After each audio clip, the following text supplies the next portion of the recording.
temporelle. Bienvenue si vous nous rejoignez. Dans cette édition, on tire des fils entre les impératifs de la transition écologique et les leviers d'action que peuvent représenter les politiques temporelles. Alors ces politiques temporelles, elles ont vu le jour, elles se sont développées en France, elles ont commencé à se développer il y a une vingtaine d'années, au début des années 2000, notamment grâce à la création de bureaux des temps, que vous connaissez bien, puisqu'on en a des représentants et des représentantes dans la salle. Initialement, il s'agissait d'améliorer la qualité de vie en permettant un meilleur équilibre entre la vie au travail et la vie hors travail, comme on le disait, et en œuvrant pour l'égalité entre les femmes et les hommes. Depuis 20 ans, les enjeux de ces politiques temporelles ont évolué. Et c'est avec ce recul de 20 années que nous allons maintenant entendre le témoignage précieux d'un pionnier des politiques temporelles. Bonjour Edmond Hervé. Monsieur Hervé, lorsque vous étiez député maire de Rennes, en 2001 précisément, vous avez rédigé un premier rapport parlementaire sur le temps des villes, donnant ainsi l'impulsion au déploiement de ces politiques temporelles en France. Et en 2014, dans un deuxième rapport parlementaire, vous êtes venu proposer un premier bilan, en quelque sorte, de l'action de ces politiques temporelles, un aperçu de leurs évolutions, en tout cas. Aujourd'hui, on va se demander, 20 ans plus tard, où en sommes-nous? Je vous laisse la parole. Vous allez pouvoir nous rappeler peut-être les motivations premières de ces politiques temporelles et nous dire aujourd'hui quel regard vous portez sur leur actualité. Merci. Merci tout d'abord de m'avoir invité et de me donner l'opportunité de vous saluer, de me retrouver dans un lieu qui m'est cher, puisque c'est la dernière inauguration que j'ai dû faire en tant que maire de Rennes et président de Rennes Métropole. Vous m'avez obligé à me replonger dans ma documentation personnelle et je voudrais vous faire part d'une conviction très profonde. Le temps, l'approche temps, est très certainement la voie incontournable pour élaborer un nouveau modèle démocratique européen dont nous avons éminemment besoin. Quelle a été mon approche personnelle du temps ou des temps?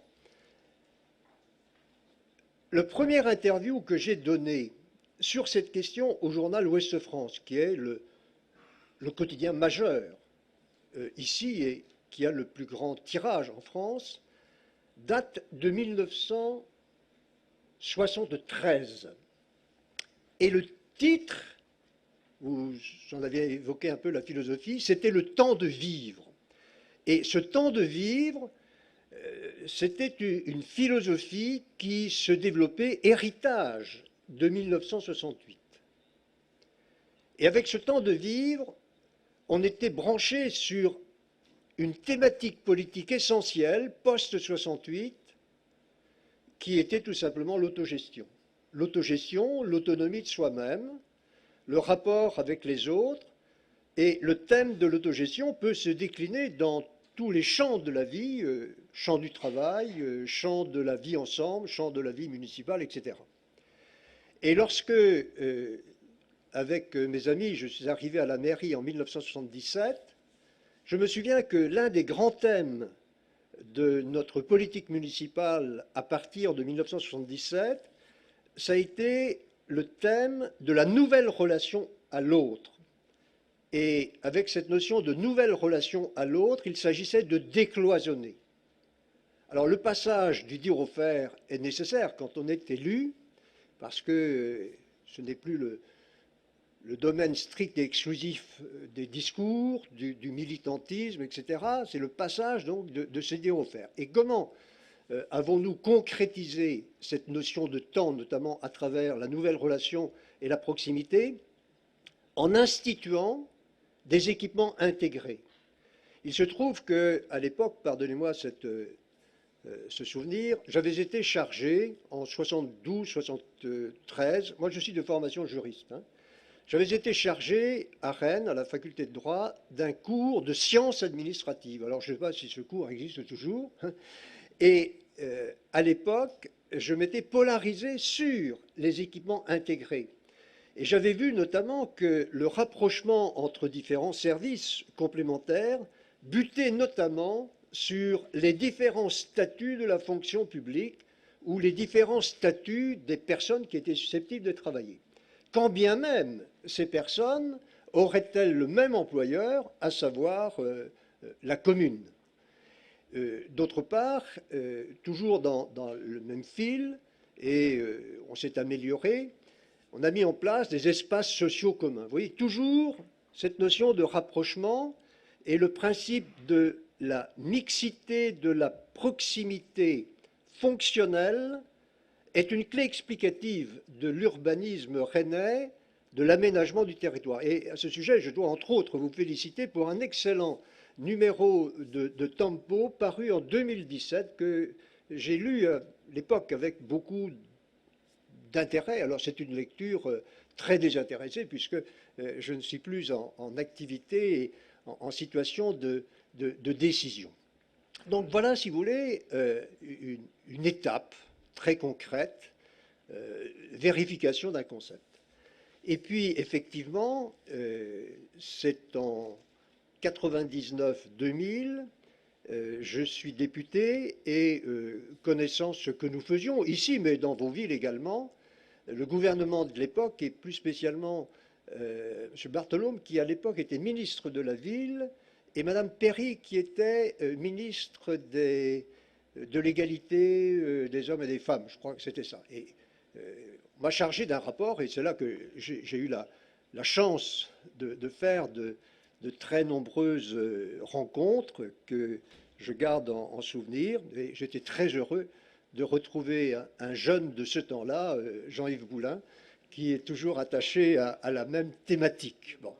Et à l'époque, la trame de ce rapport, intitulé Temps des villes. Alors, le titre était exécrable. Ce n'est pas le temps des villes, hein, mais c'est un temps qui intéressait la société. Le grand sujet, c'était la relation d'égalité entre les hommes et les femmes. C'était le grand sujet avec la distribution des temps domestiques, de la répartition du travail, etc. Temps d'égalité hommes-femmes, c'était aussi les horaires des services publics, etc. Alors, cette notion d'horaire des services publics, nous l'avions fréquentée de manière très assidue, puisque au 1er septembre 1983, à Rennes, nous mettons en place les 35 heures. Et la mise en place des 35 heures créait automatiquement une certaine inégalité entre ceux qui bénéficiaient de ces 35 heures et ceux qui n'en bénéficiaient pas. Et puis, il a fallu à l'époque, ça j'y tenais beaucoup, négocier avec différents services pour, enfin quand je dis avec différents services, c'était une négociation très transversale pour adapter des horaires et on retrouvait des acteurs nocturnes et si j'ai bien compris, ça crée aujourd'hui à Rennes dans un service culturel quelques problèmes, mais je ne voudrais pas m'immiscer dans un débat d'actualité. Voilà donc un premier rapport qui pour moi a été important, mais ce qui était la flèche de ce rapport, outre le thème de l'égalité homme-femme, c'était d'attirer l'attention sur les différentes mutations qui pouvaient exister. Et lorsque vous intéressez autant, pardonnez-moi cette pression que je voudrais exprimer, ne restez pas entre vous. L'approche du temps est une approche très transversale, c'est une approche très, très sociétale qui ne peut réussir que si vous diffusez une culture. Alors voilà, première étape. Et effectivement, j'ai terminé ma vie élective par un mandat de sénateur.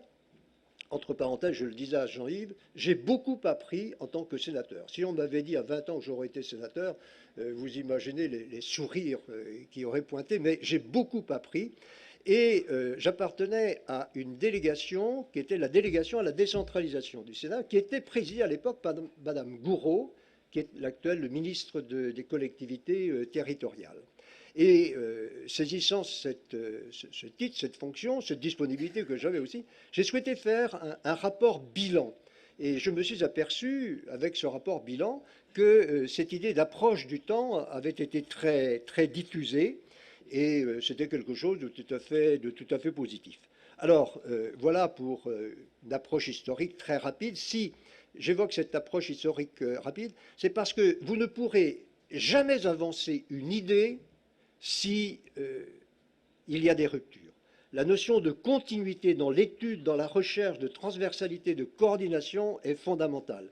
Et dans toute institution, il faut qu'il y ait toujours des personnes qui portent, qui incarnent précisément ces idées, car s'il n'y a pas une incarnation, s'il n'y a pas une démonstration, s'il n'y a pas aussi, il faut le dire, une certaine personnalisation, on a des difficultés. Alors, dans le rapport que j'avais fait en tant que député, le rapport de juin 2001, qui venait un an après un grand colloque qui avait eu lieu à Poitiers, précisément sur l'égalité des hommes et des femmes, j'avais avancé cette idée de bureau des temps. Alors, je n'ai pas besoin de vous dire que cette expression avait été quelque peu malmenée. J'avais déposé à l'époque un amendement législatif pour introduire la faculté de créer un bureau des temps, mais j'avais été poliment mis en attente, en quelque sorte, mais il ne faut jamais désespérer. Alors, à partir de là, et je retrouve l'actualité, quelles sont, mais à titre tout à fait personnel, les orientations, les forces qui doivent continuer de nous animer. Tout d'abord, mais c'est des banalités que je vais vous dire, mais dans la diffusion d'une culture, ça compte. Le temps est la condition de tout. Si vous n'avez pas de temps, vous ne faites rien. Si vous n'avez pas de temps, vous n'êtes pas ici. Premier point.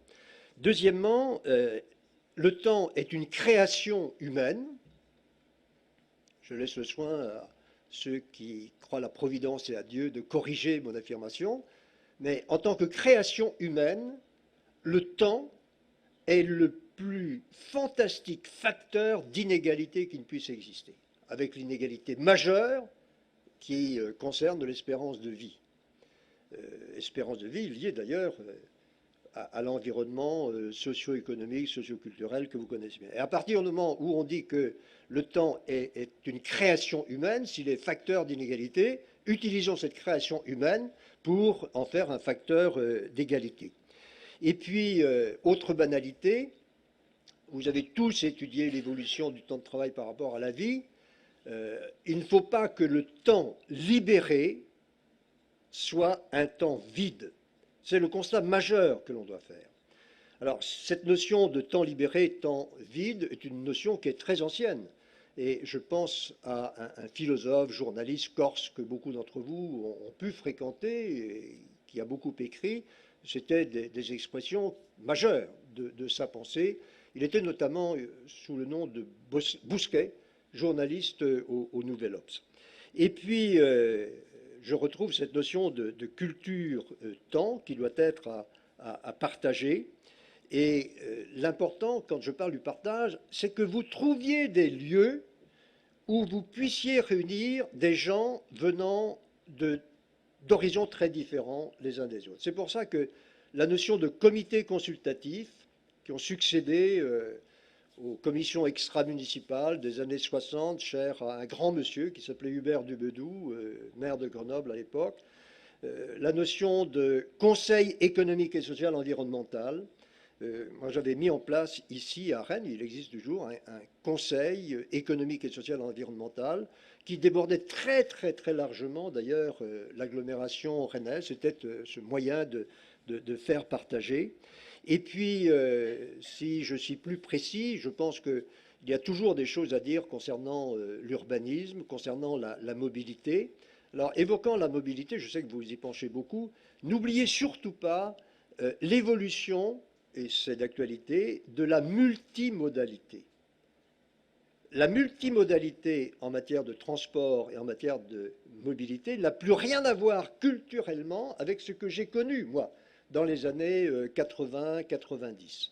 Alors, je n'insiste pas, vous êtes les uns et les autres experts, mais l'arrivée des deux roues, sous quelque forme que ce soit, est un élément qu'il faut prendre en considération. Et lorsque j'évoque la mobilité, la multimodalité, l'intermodalité, surtout, ne vous enfermez pas dans un schéma urbain.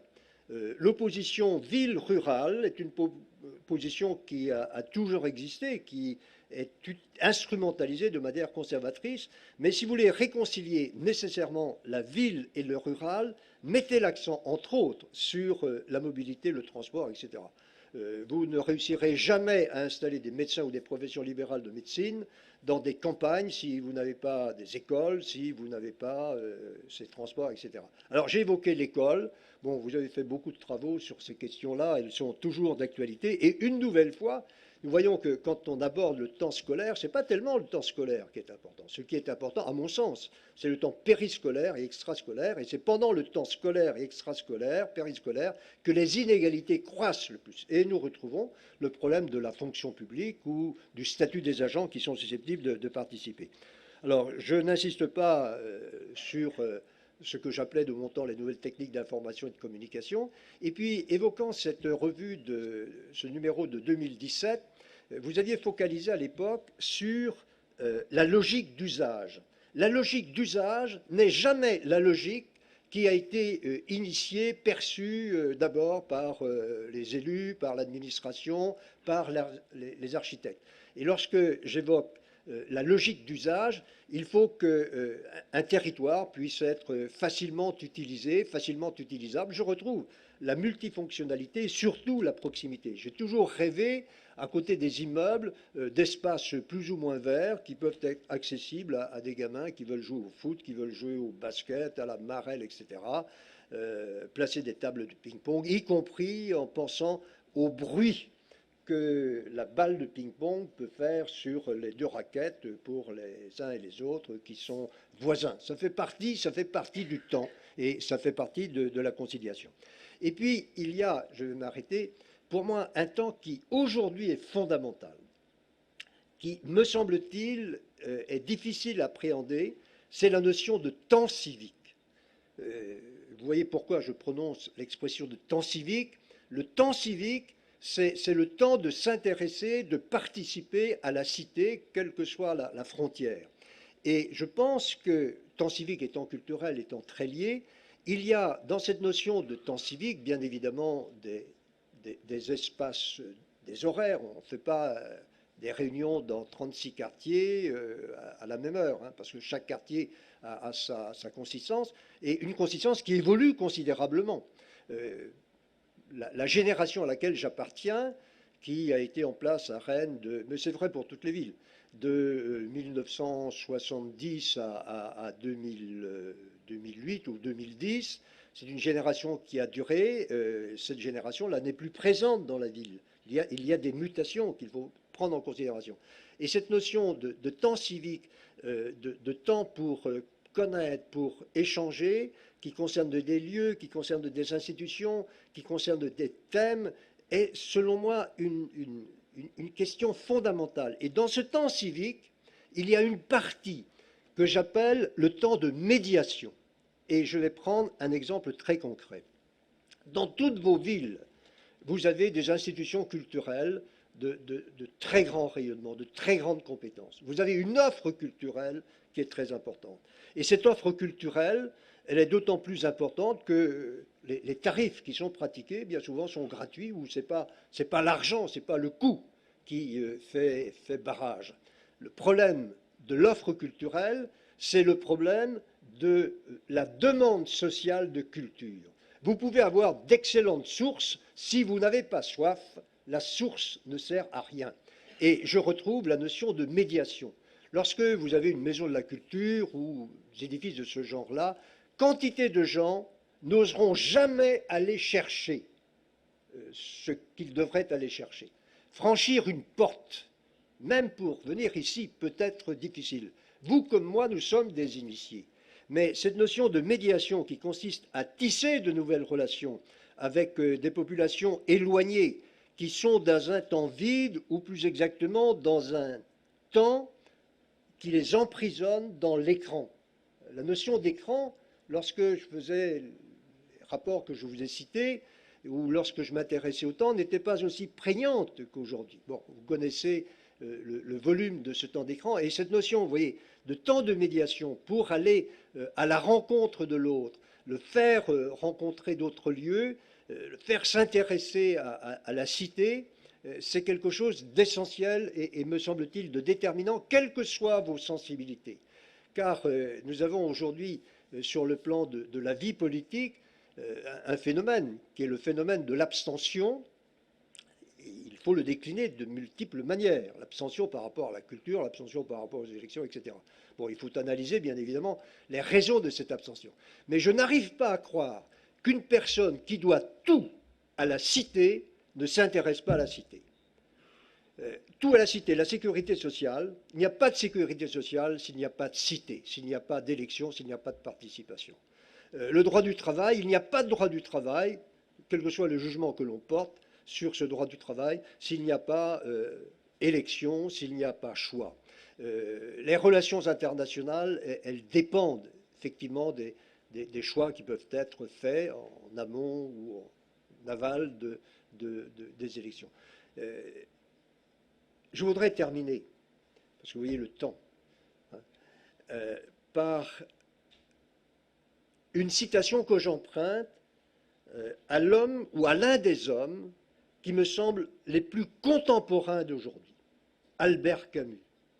Relisez Albert Camus. C'est un phare pour les décennies qui viennent. Albert Camus disait à peu près ceci, il est facile d'étonner, il est plus difficile de convaincre. Je suis sûr que je ne vous ai pas étonné et que je vous ai convaincu. Merci. Merci, M. Edmond Hervé.